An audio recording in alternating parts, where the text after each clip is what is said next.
Continuing over here in the Haggadah of Rav Chaim Kanievsky, and he brings down the following question. It says, as we mentioned last night, that Kol Amarbe B'Sipur Yetzias Mitrayim, anyone who increases the Sipur, the telling over of the story of Yetzias Mitrayim, Harezim Meshubach, they are praiseworthy. So he says it seems to be that there's no limit to the amount that you can be Mekayim, that you can fulfill this mitzvah. You can just keep talking about the entire night. So he asks, why is it not included then in the famous Mishnah that says that Elu Dvarim Shein Lahem Shir, these are the things that have no shir, they have no end, there's no amount that's given because it can go on and on and on and on, like we say in the morning. So he brings on over here a machlokes between two great mechutanim. Now when you hear their machlokes, you'll think about whatever machlokes you have with your mechutanim, and you'll hear the difference between us and between them. So the two great mechutanim in Klal Yisrael are Rav Chaim Kanievsky and Rav Steinman, Zecher Tzadik Livracha, both of them. Rav Aaron Leib Steinman, I think his oldest son, Rav Shraga, married the daughter of Rav Chaim Kanievsky. So they bring down a machlekes over here on the two of them arguing on what is the answer to this question. Again, the question is that if the Haggadah itself is telling us that the more that you tell over the story of Yetzias Mitrayim, you are praiseworthy, so it seems then that there's no end to the amount that you can tell over the story.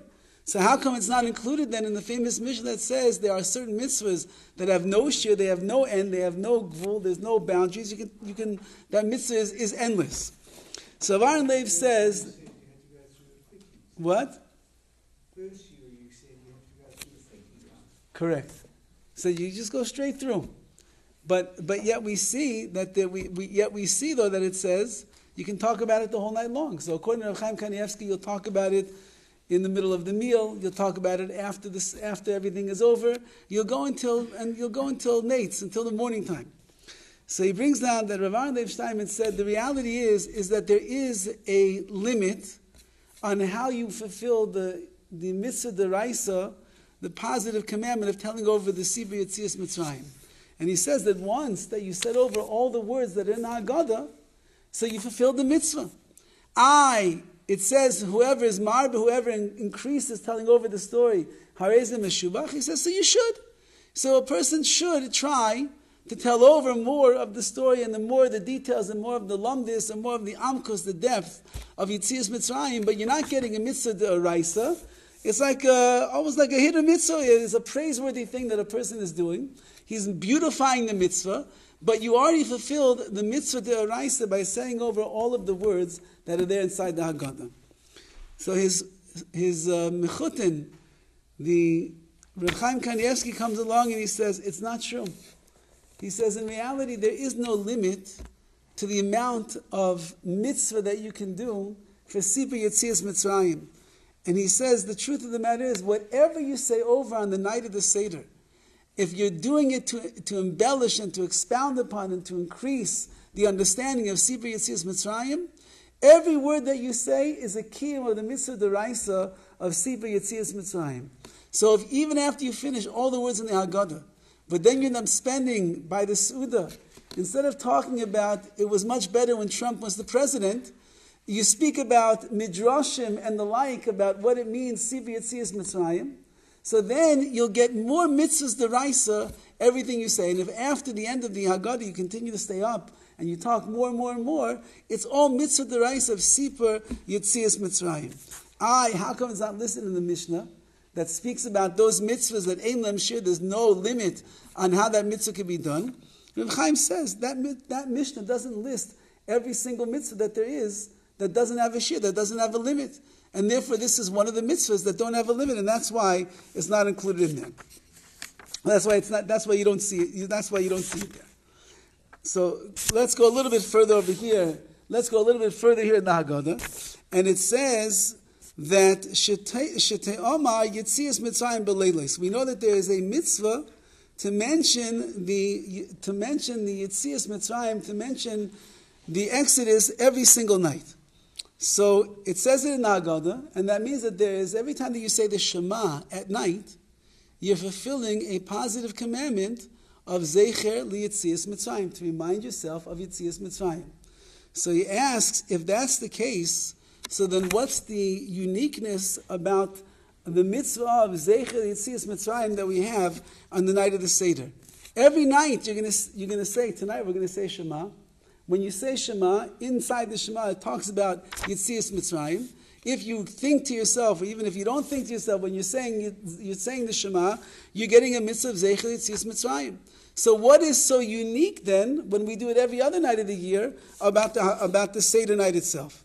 So he brings over here from Rav Chaim Steinman, who would start off his Seder every single year with the following understanding from Rav Chaim Soloveitchik.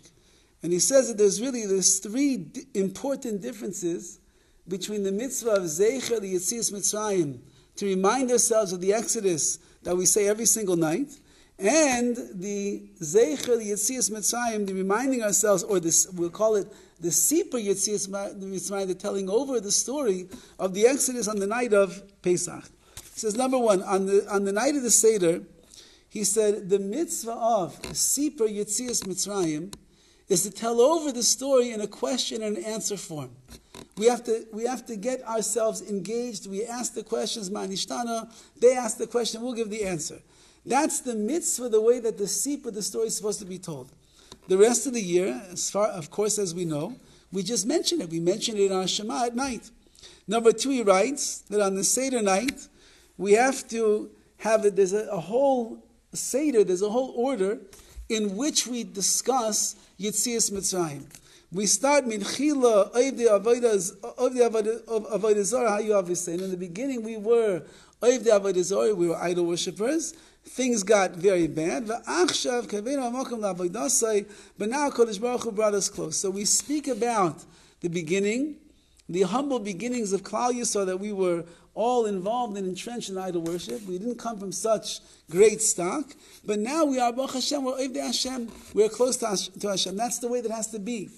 However, the rest of the year, there's no requirement. You just mention Yetzias Mitrayim to fulfill your obligation. And the last thing he says is that on the Seder night, so we have to say over the Sipur Yetzias Mitrayim, we have to mention the Yetzia, the Exodus of Egypt, with Matzah Umara, the fun of, the Matzah Umara has to be there in front of us on the table.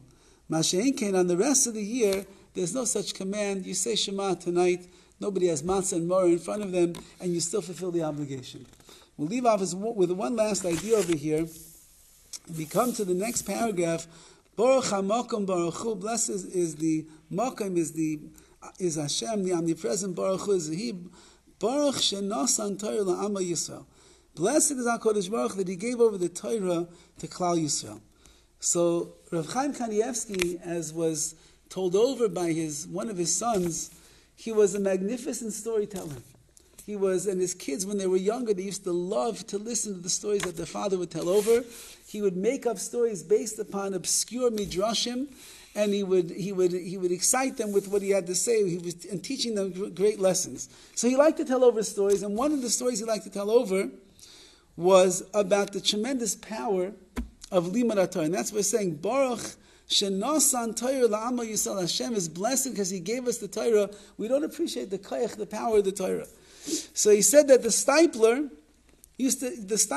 was originally a student in the Novardok yeshiva, and then he became one of the Rosh Yeshivas in Novardok. And the yeshiva every year was always very short on funds. They didn't have a lot of money. And they had a fundraiser who used to go out to different towns and do his best job to fundraise for the yeshiva.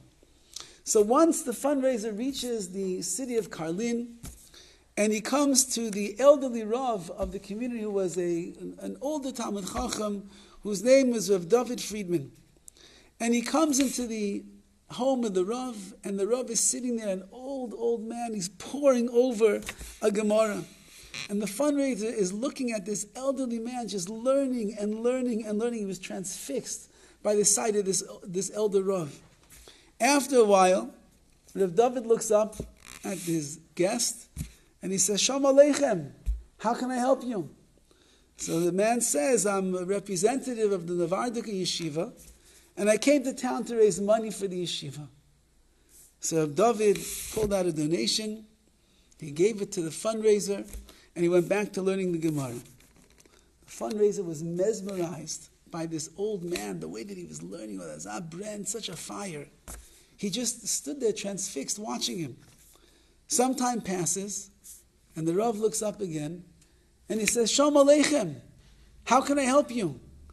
So he says, I'm a representative of Navardik Yeshiva. I came to the town to raise money. So once again, he reaches into his pocket, he pulls out money, and he gives it to the fundraiser. The fundraiser, instead of leaving at this point, he just can't stop watching this Yid learn Torah, and he's transfixed. He's just watching and watching and watching.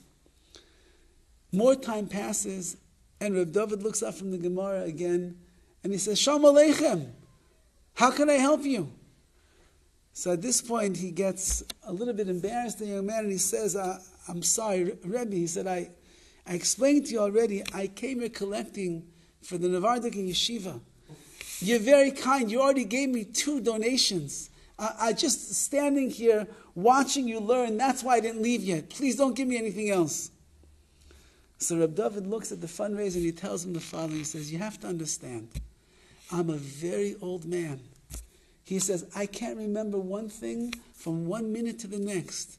I don't even remember that you came here. I don't remember that I gave you a donation. Certainly I don't remember that I gave you a donation twice. Please forgive me.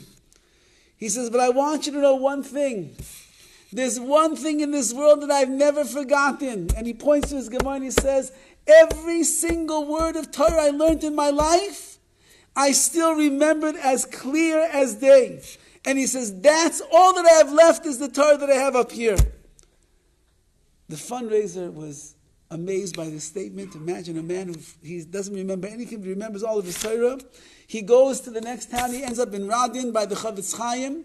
And he tells the Chavetz Chaim the Maisa. And the Chavetz Chaim was blown away as well, that a person could forget everything.